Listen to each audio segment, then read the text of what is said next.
জঙ্গল, পৃথিবীর সবথেকে গভীর এবং ভয়ানক জঙ্গল অ্যামাজনের জঙ্গল। আজকে এমন একটা মুভি এক্সপ্লেন করতে যাচ্ছি যেটা বাস্তব ঘটনা ভিত্তি করে একটা রহস্যময় অ্যাডভেঞ্চার মুভি কাহিনী। কি হয়েছিল যখন কয়েকজন সেই গভীর জঙ্গলে নৃশংসভাবে হারিয়ে যায় এবং তারপর ওদের সাথে জঙ্গলে যা ঘটলো সেটা দেখলে শরীর শিউরে উঠবে। আশেপাশে না আছে কোনো সাহায্য, না আছে কোনো খাবার, আর কেন একজন তার সম্পূর্ণ শরীর মাটির ভিতর ঢুকিয়ে রাখছিল। এমনই একটা কনসেপ্ট নিয়ে টান একটা রোমহর্ষ সার্ভাইভাল মুভি। হেই, আমি Abhijit and welcome to Filmikta 2.0। আজকের মুভি জঙ্গল। মুভি শুরু হয় সালটা 1981। ইসরায়েলের এক ছেলে ইউসি গ্রিন্সবেক সাধারণভাবে জীবনযাপন করে বিরক্ত হয়ে পড়েছে, যে জন্য ইউসি ইসরায়েল থেকে দক্ষিণ আমেরিকার বলিভিয়া আসে এবং তার ইচ্ছা জঙ্গলে অ্যাডভেঞ্চার করা, অজানা অভিজ্ঞতা আর স্বাধীনভাবে জীবন কাটানো। ইউসি বলিভিয়া এসে নতুন এক বন্ধুর সাথে দেখা হয় যার নাম মার্কাস টম। মার্কাস পেশায় এক শিক্ষক এবং ইউসি এক আর্মি অফিসার ছিল, কিন্তু সে বর্তমানে আর্মির চাকরি বাদ দিয়ে দিয়েছে। ইউসি আর মার্কাস প্রথমবার দেখা হতেই ভালো বন্ধুত্বের সম্পর্ক হয়ে যায় এবং তারা অনেকটা সময় একসাথে জঙ্গলে অ্যাডভেঞ্চার করে। এরপর সেখানে মার্কাসের আরেক বন্ধুকে দেখা যায় যার নাম কেভিন। এই কেভিন হচ্ছে এক ফটোগ্রাফার, ওয়াইল্ড লাইফ ফটোগ্রাফার। সুতরাং মার্কাস, কেভিন, ইউসি তিনজনে ভালো একটা বন্ধুত্বের সম্পর্ক হওয়ার পর এখন তারা একসাথে অনেকটা সময় কাটায়। এরপর ইউসি বাজারে আসলে নতুন একজনের সাথে সাক্ষাৎ হয় যার নাম কার্ল। তখনই কার্ল ইউসিকে বলে, তোমাকে দেখে মনে হচ্ছে অ্যাডভেঞ্চার করতে ভালোবাসো। আমার কাছে এমন এক জায়গা আছে যেখানে জঙ্গলের মাঝখানে অ্যাডভেঞ্চার তো হবেই, এর সঙ্গে সেখানকার আদিবাসী লোকগুলিকেও দেখতে পারবে।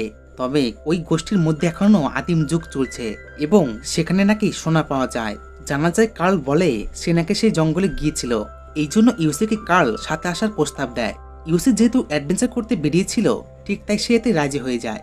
ইউসি ব্যাপারটা মার্কাস আর কেভিনকে বলে, কিন্তু মার্কাস কেভিন এতে বিশ্বাস করে না। আসলে বর্তমান সময়ে পৃথিবী এত এগিয়ে গেছে যে জঙ্গলে আদিবাসীদের মধ্যে আদিম যুগ কি করে হতে পারে। ইউসি তাদের অনেক বোঝানোর পর সে বন্ধুদের নিয়ে কার্লের সাথে দেখা করতে আসে। তখন কার্ল তাদের এক ম্যাপ দেখিয়ে বিভিন্ন জায়গার খোঁজ দেখায়। এদিকে কার্ল কেভিনকে বলে, তুমি যদি সেখানে একবার যাও তাহলে সেখানকার পরিবেশের বিভিন্ন লুকিয়ে থাকা ছবি নিতে পারবে, যার কারণে তোমার জীবন বদলে যেতে পারে। এবার তোমরা ভেবে দেখো কি করবে। এরপর কেভিন রাজি হয়ে গেলে ইউসি কোনো মতে মার্কাসকে রাজি করায়।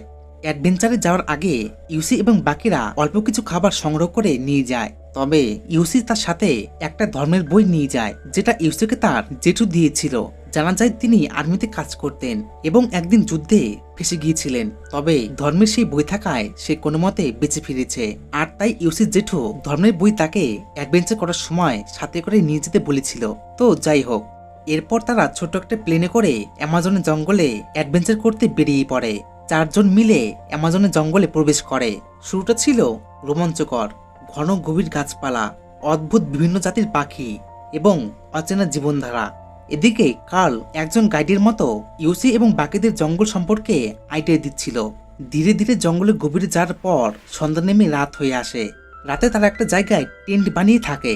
তখনই কার্ল বাকিদের বলে, আমাদের কাছে পরদিন অ্যাডভেঞ্চার করার সময় বেশি থাকবে এবং সেই আদিম আদিবাসী লোকেদের গোষ্ঠীতে যাব।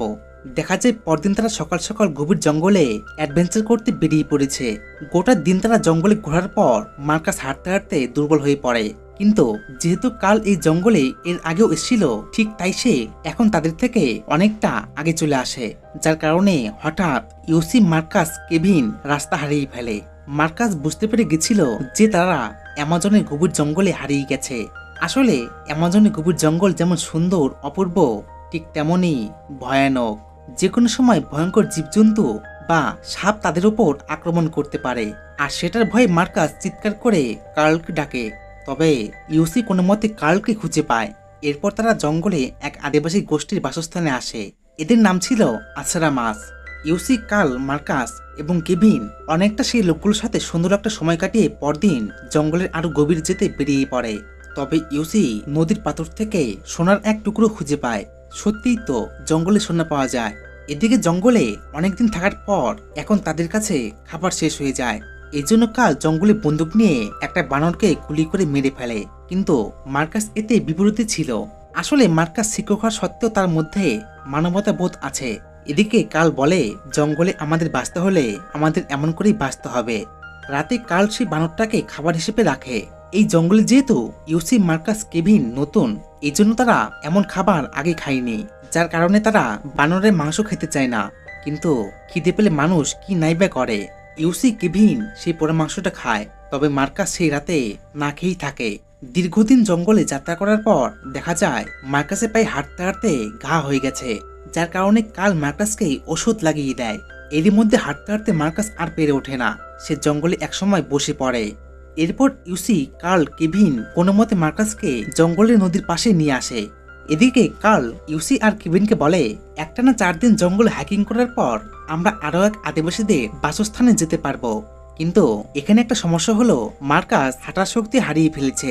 এজন্য যতদিন পর্যন্ত মার্কাস ঠিক না হচ্ছে এতদিন পর্যন্ত তারা এই জঙ্গলেই থাকবে। তবে কেভিন জঙ্গলে এতদিন ধরে বসে থাকতে চায় না, এই জন্য সে ম্যাপ বের করে কালকে বলে আমরা নদী পথ ধরে যাব। এরপর তারা নদী পথ ধরে যাওয়ার জন্য ভেলা বানায়। ইউসি এবং বাকিরা অনেক কষ্টে ভেলা বানিয়ে নদী পথ ধরে জঙ্গলের গভীরে যাওয়ার জন্য রওনা দেয়। দেখা যায় তারা নদীর খরস্রোত জলের মধ্য দিয়ে যাওয়ার পর একসময় নদীর শান্ত জল ভয়ঙ্কর রূপ ধারণ করে, যার কারণে এখন তাদের ভেলাটা উল্টে যাচ্ছিল।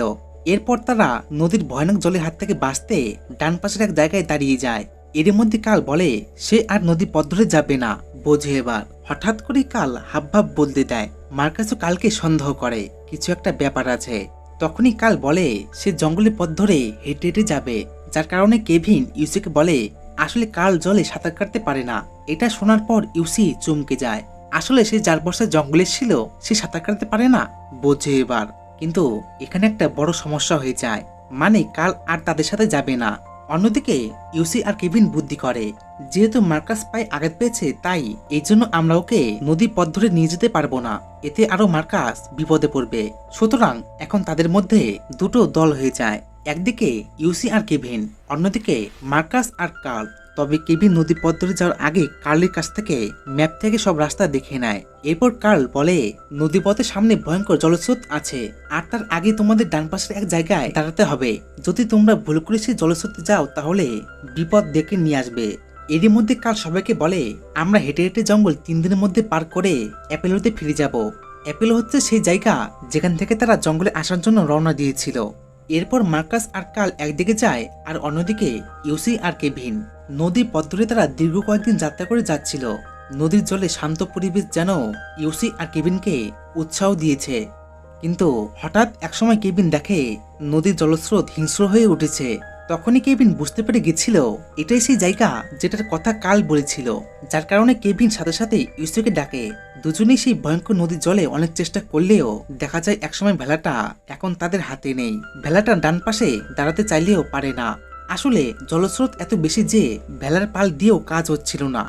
একসময় দেখা যায় ভেলাটা সামনে একটা পাথরের ধাক্কা লেগে আটকে যায়। এদিকে ইউসি আর কেভিন কোনো মতে ভেলাটা ধরেছিল। ধীরে ধীরে দেখা যায় নদীর জলস্রোত আরো ভয়ঙ্কর হয়ে উঠছে। তখন কেভিন ইউসিকে বলে সে সাঁতার কেটে নদীর একপাশে গিয়ে তাকে সাহায্য করবে এবং তাকে বাঁচিয়ে নেবে। এরপর কেভিন সাঁতার কেটে কোনো মতে নদীর একপাশে চলে আসে, কিন্তু দেখা যায় হঠাৎ নদীর ভয়ঙ্কর জলস্রোত ইউসিকে ধাক্কা দিয়ে সেই গভীর ক্যানিয়নের ভিতরে নিয়ে যায়, যেখানে অনেক জলস্রোত ছিল। সেখানে জলস্রোত ইউসিকে কোথায় নিয়ে গেছে যে ইউসি কিছু বোঝে না। ইউসি নদীর ভয়ঙ্কর জলে অনেক হাবুডুবু খাওয়ার পর একটা পাথর ধরে ফেলে এবং সে যেমন তেমন করে নদীর একপাশে উঠে আসে। এরপর ইউসি নদীর পাড়ে বড় পাথর ধরে যেমন তেমন করে ওপরে উঠে আসলে ইউসি তার বন্ধু কেভিনকে জোর গলায় ডাকতে শুরু করে, কিন্তু কোনো সাড়া শব্দ পাওয়া যায় না। আসলে কেভিনের থেকে ইউসি অনেক দূরে চলে আসে, কিন্তু ইউসি হাল ছাড়ে না। দেখা যায় একসময় ইউসি নদীর পাড় থেকে তার ব্যাগ আসতে দেখে সে নদীর জলে ঝাঁপিয়ে পড়ে। অন্তত ইউসি নিজের ব্যাগটা সংগ্রহ করে। এরপর সে ব্যাগ থেকে ধর্মের বইটা বের করে যেটা ইউসি জেঠু দিয়েছিল, এবং ছোট্ট একটা বোতল থেকে ওষুধ বের করে যেটা খাওয়ার পর মানুষের শরীরে শক্তি বেড়ে যায়। তারপর ইউসি জঙ্গলে তার বন্ধু কেভিনকে খোঁজ করতে থাকে। এরই মধ্যে ইউসি ম্যাপ দেখে ছোট একটা খাতে কিছু লেখে এবং একটা কাপড় দিয়ে সেটাকে ঢেকে রাখে। এরই মধ্যে ইউসির খিদে পেলে গাছের উপরে উঠে জঙ্গলে ভয়ানক সাপকে মেরে ফেলে শুধুমাত্র গাছের ফল খাওয়ার জন্য। এমন করে ইউসির দিন কাটছিল। এরপর রাত হয়ে যায়। দেখা যায় ইউসি গাছের এক পাশে ঘুমানোর জন্য আশ্রয় নেয়, কিন্তু জঙ্গলের জীবজন্তু পোকামাকড়ের জন্য ঠিক মতো ইউসির ঘুম পর্যন্ত হয় না। যার কারণে ইউসির হ্যালুসিনেট শুরু হয়। দেখা যায় একসময় সে নিজের পূর্ণ স্মৃতি এবং গার্লফ্রেন্ডের সাথে মুহূর্তগুলো, এমনকি একসময় মার্কাসকে জঙ্গলের মাঝে দেখছিল। এমন করে ইউসি দীর্ঘদিন জঙ্গলে কাটিয়ে দেয়। ধীরে ধীরে ইউসি একা হয়ে পড়ে এবং সে একদিন জঙ্গলটায় একটা বাঘকে দেখতে পায়। ভয় পেয়ে ইউসি সে একটা স্প্রে দিয়ে আগুন জ্বালিয়ে বাঘটাকে কোনো মতে ভাগিয়ে দেয়। অন্যদিকে ইউসি দেখে যে তার কপালে একটা যোগ ঢুকেছে। এই জন্য ইউসি তার কপাল কেটে সেই ভয়ঙ্কর যোগ বের করে। এটা কোনো সাধারণ যোগ নয়, অ্যামাজন জঙ্গলের ভয়ঙ্কর যোগ। এবার শুরু হয় ইউসির আসল যুদ্ধ, জঙ্গলের সাথে, ক্ষুধার সাথে, মৃত্যুর সাথে। খাবার না পেয়ে সে বেশিরভাগ জঙ্গলের ফলমূল খেয়ে থাকে, এমনকি পাখির বাচ্চা সমেত ডিম খেয়ে বেঁচে থাকে। কিন্তু ইউসির শরীর দ্রুত দুর্বল হয়ে পড়ে। এরপর ইউসি জঙ্গলের মাঝে হাঁটতে হাঁটতে এমন এক জায়গায় চলে আসে যেখানে আদিবাসী গোষ্ঠীর লোকগুলো ছিল, কিন্তু এখন তাদের আক্রমণ করা হয়েছে। ইউসি আবার ম্যাপ বের করে দেখে নদী পথ ধরে গেলে সে সাহায্য পেতে পারে, এবং অ্যাডভেঞ্চার করার আগে কাল বলেছিল জঙ্গলে হারিয়ে গেলে নদীর পাশে থাকলে সাহায্য পাওয়া যেতে পারে। কিন্তু একা একা জঙ্গলে বেঁচে থাকাও অনেক কষ্টের ব্যাপার। কোনো মতে ইউসি নিজেকে সান্ত্বনা দিয়ে বেঁচে থাকে। অন্যদিকে আশেপাশে লোকালয়ের লোকজন কেভিনকে নদীর পাড় থেকে উদ্ধার করে সেখানকার এক গ্রামে নিয়ে যায়। এরপর কেভিন সেখানকার পুলিশের কাছে অভিযোগ দায়ের করে। তখন কেভিন বলে ইউসি তার বন্ধু জঙ্গলে এখনো বেঁচে আছে, দয়া করে আমার বন্ধুকে সাহায্য করুন। যার কারণে কেভিন সেই পুলিশদের সাহায্য নিয়ে একটা প্লেনে করে জঙ্গলে ওপর দিয়ে যায়, কিন্তু ওপর থেকে ঠিকঠাক জঙ্গলটাই দেখা যায় না। এদিকে ইউসি বিমানের শব্দ শুনতে পায়, যে জন্য সে একটা কাপড় দিয়ে সিগন্যাল দেয়, কিন্তু কোনো কাজ হয় না। ইউসি আবার ভেঙে পড়ে। সুতরাং যদি সে বিমানটায় সিগন্যাল দিতে পারত, হয়তো তাহলে সে বেঁচে ফিরত। এরপর কেভিন আবার পুলিশদের বলে আমাদের জঙ্গলে আরেকবার খোঁজ করে দেখা দরকার। সেখানকার পুলিশ কেভিনকে বলে আমরা অনেক চেষ্টা করেছি, এমনকি 3 সপ্তাহ হয়ে গেছে এবং আমরা জঙ্গল থেকে কারো সন্ধান পাইনি। তখনই কেভিন বলে সে নিজে জঙ্গলে গিয়ে ইউসিকে খোঁজ করে নিয়ে আসবে। এটা শুনে সেই পুলিশটা কেভিনকে জঙ্গলে একজন অভিজ্ঞ মাঝির সন্ধান দেয়, যে নাকি অ্যামাজন জঙ্গলের নদী ভালো করে চেনে বা জানে। এরপর কেভিন মাঝি লোকটাকে সবটা বলে। মাঝি লোকটা কেভিনকে জানায় তোমার বন্ধু যেহেতু 3 সপ্তাহ ধরে জঙ্গলে হারিয়ে গেছে, ঠিক তাহলে আমার মনে হচ্ছে সে মারা গেছে। তবে কেভিন মাঝি লোকটাকে বলে সে মারা যায়নি, হতে পারে না, ইউসি বেঁচে আছে, আপনি শুধু আমাকে একবার জঙ্গলে নিয়ে চলুন। শেষমেশ মাঝি লোকটা কেভিনকে সাহায্য করতে রাজি হয়। ওদিকে ইউসি জঙ্গলে একটা মেয়েকে খুঁজে পায়। বোঝে এবার মেয়েটা বোধহয় জঙ্গলে হারিয়ে গেছে। একটা অবাক ব্যাপার, ভয়ঙ্কর এই জঙ্গলে একটা মেয়ে ঘুরছে। মেয়েটা একপাশে বসে কান্না করছিল। ইউসি মনে করে সে অন্তত একজন মেয়েকে পেয়েছে যে তার সাথে গল্প করতে পারবে। ইউসি সেই মেয়েটাকে নিজের সাথে নিয়ে আসে এবং সে ওই মেয়েটার যত্ন নেয়। এরপর ইউসি মেয়েটাকে বলে আমি ঈশ্বরকে বিশ্বাস করি যে আমরা আমাদের বাড়ি ফিরে যাব। তবে একসময় দেখা যায় ইউসি যে মেয়েটাকে যত্ন নিচ্ছিল সেটা আসলে তার হ্যালুসিনেশন ছিল। এটা দেখার পর ইউসির মাথা বিগড়ে যায়। মানে ইউসি নিজে নিজেই গল্প করে এবং নাচেও, এমনকি একা একা বসে হাসে। ইউসির বর্তমানে যে রোগ হয়েছিল সেটা সাইকোলজিক্যাল ভাবনা। আসলে মানুষ যখন একদম একা হয়ে থাকে তখন মানুষ নিজে থেকেই কথা বলে এবং নিজেই হাসে। কিন্তু দেখতে দেখতে ইউসি জঙ্গলের এমন এক জায়গায় চলে আসে যেখানে তার পা মাটির ভিতরে ঢুকে যায়। আসলে এই কাদামাটির মতো সমুদ্রও দেখা যায়। ইউসি ছটপট করে সেখান থেকে বেরিয়ে আসতে গেলে সে আরো বিপদে পড়ে। দেখা যায় ইউসির গোটা শরীর শুধু মাথা বাদ দিয়ে মাটির ভিতরে ঢুকে পড়ে। বোঝে এবার দীর্ঘ সময় ইউসি সেই কাদায় থাকার পর সে ঈশ্বরের প্রতি বিশ্বাস রেখে কোনো মতে গাছের পাতা ডাল ধরে সেই কাদা মাটি থেকে বেরিয়ে আসে। কিন্তু অনেকটা সময় মাটির নিচে লুটিয়ে থাকার পর শরীরের শক্তি হারিয়ে ফেলেছে। এমনকি ইউসি ক্ষুধার্ত হয়ে মাটির ওপর লুটিয়ে পড়ে। এরপর ইউসি কোনো মতে জঙ্গলে এক গাছ ধরতেই গাছের ওপর থেকে ভয়ঙ্কর পিঁপড়েটা শরীরে পড়ে এবং ভয়ঙ্কর পিঁপড়ের আক্রমণে ইউসি ব্যথায় চিৎকার করে। সুতরাং জানলে অবাক হবে যে ইউসি সেই পিঁপড়েগুলো দিয়ে ইচ্ছে করে তার শরীরে আক্রমণ করিয়েছিল। আসলে দীর্ঘদিন ধরে না খাওয়ায় শরীরে শক্তি নেই, এই জন্য সেই পিঁপড়ের কামড়ে ব্যথায় বা জ্বালায় ইউসি যাতে নদীর পাড়ে আসতে পারে সেই জন্য সে ইচ্ছে করেই পিঁপড়ের কামড় খাচ্ছিল।